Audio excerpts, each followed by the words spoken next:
కన్య గర్భవతి ఎట్లయితుంది? దేవుని కార్యం అది. అది సాధ్యమవుతుందా? ప్రియ స్నేహితులందరికీ కూడా ప్రభువు పేరట వందనాలు. బైబిల్లో మనుష్యుల్ని చేసినటువంటి దేవుడు ఒక మనిషికి ఆయన ఆశీర్వాదం ద్వారా గర్భం రప్పిస్తే బైబిల్లో చాలా క్లియర్గా రాసింది. పురుషుడితో ఎలాంటి శరీర సంబంధం లేకుండా సర్వోన్నతిని శక్తితో దేవుని ఆశీర్వాదంతో కన్య గర్భవతి అయితే కొంతమంది హిందువులు ఈ వాక్యాన్ని చూపించి మరియమ్మ గారి గురించి అసభ్యకరమైనటువంటి పదజాలాలతో ఇది ఎలా సాధ్యం అని చాలా విచిత్రంగా ప్రశ్నిస్తున్నారు. నాస్తికులు ప్రశ్నించారనుకో పెద్దగా ఆశ్చర్యపోవసరం లేదు, ఎందుకనంటే వాళ్ళు అసలు దేవుణ్ణే నమ్మరు కాబట్టి. కానీ రకరకాల విచిత్ర దేవుళ్ళని నమ్ముతున్నటువంటి హిందువులు ప్రశ్నిస్తుంటే చాలా ఆశ్చర్యంగా ఉంది. వీళ్ళు అసలు వాళ్ళ గ్రంథాలు చదివారా? వాళ్ళ గ్రంథాల్లో ఉన్నటువంటి స్త్రీలు చాలా విచిత్రమైనటువంటి వింత పిల్లలను కన్నటువంటి కన్యకుల గురించి వీళ్ళకి తెలియదా?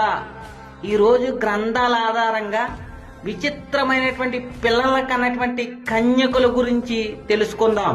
కంటి చూపుతో కన్యకకి గర్భం రప్పించిన పులస్య మహర్షి. ఇతను ఒక మనిషి, బ్రాహ్మణుడు. కంటి చూపుతో కన్యకకి గర్భం రప్పించాడు. ఇతన కొడుకు రాక్షసుడు కూతురికి గర్భం రప్పించి 10 తలకాయలు ఉన్నటువంటి పిల్లవాడిని పుట్టించాడు. రాక్షసుడు కూతురులను కూడా వదిలిపెట్టలేదు. రాక్షస కన్యకి 10 తలకాయలతో పిల్లోడిని పుట్టించిన విశ్వవాసుడు. అసలు 10 తలకాయలతో పిల్లలు ఎక్కడన్నా పుడతారా? కానీ హిందూ గ్రంథాల్లో ఎలా పడితే అలాగా ఎక్కడ పడితే అక్కడ పిల్లలను పుట్టించేతారో వీళ్ళు నమ్మేతారో.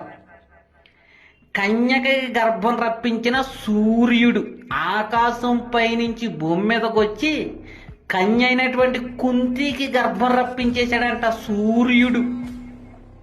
మనిషి వీర్యం తాగి గర్భవతి అయిన చేప వీర్యం తాగితే చేపే కాదు అసలు ఎవరైనా గర్భవతులు అవుతారా? హిందూ గ్రంథాల్లో ఎలా పడితే అలా గర్భవతులు అయిపోతారో, పిల్లలు పుట్టించేతారో వీళ్ళు నమ్మేతారో. ఆ చేప కడుపులోంచి బయటకు వచ్చిన మరో కన్య, ఆ కన్యను కూడా వదిలిపెట్టకుండా గర్భవతిని చేసిన పరాశరుడు. జింకకే గర్భం రప్పించి ఒంటు కొమ్మన్న మనిషిని పుట్టించిన విభండక మహర్షి నీటిలో వీర్యం కార్చుకున్నాడంట. ఆ కార్చుకున్నటువంటి వీర్యాన్ని జింక తాగిందంట, గర్భవతి ఒంటు కొమ్మనటువంటి మనిషిని పుట్టించిందంట. మామూలుగా ఉండవు మరి స్టోరీలు. గేదెతో సంభోగం చేసి భయంకరమైనటువంటి మహిషాసురుడైనటువంటి రాక్షసుని పుట్టించిన రంభుడు.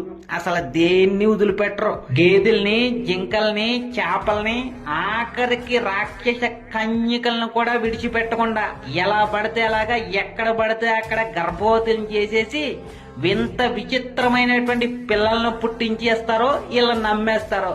అదే బైబిల్లో ఉన్నటువంటి దేవుడు కన్యకకి గర్భం రప్పిస్తే ఇది ఎలా సాధ్యం అని ప్రశ్నిస్తారు. ఈ మాటలు చెప్పి మిమ్మల్ని బాధ పెట్టాలి అని కాదు, సత్యాన్ని మీకు అర్థమయ్యేలాగా తెలియజేయాలి అని. అలాగే నేను చెప్పినటువంటి మాటలు మీ గ్రంథాల్లో లేవు అని ఎవరన్నా నిరూపిస్తే క్షమాపణ అడుగుతాను. అలాగే మరొక వీడియోలో గ్రంథాలు చూపించి ఎక్కడెక్కడ రాస్తున్నాయో ఇంకొంచెం క్లారిటీగా మీకు తెలియజేస్తాను. లాస్ట్ గా నాకు తెలియనటువంటి చిన్న ప్రశ్న, ఈ జింక, గేది, చేప కన్యకలా కాదా? కామెంట్ ద్వారా తెలియజేయండి. మరొక వీడియోలో వింత గర్భాల గురించి, విచిత్ర పిల్లల గురించి ఇంకొంచెం క్లారిటీగా తెలియజేస్తాను.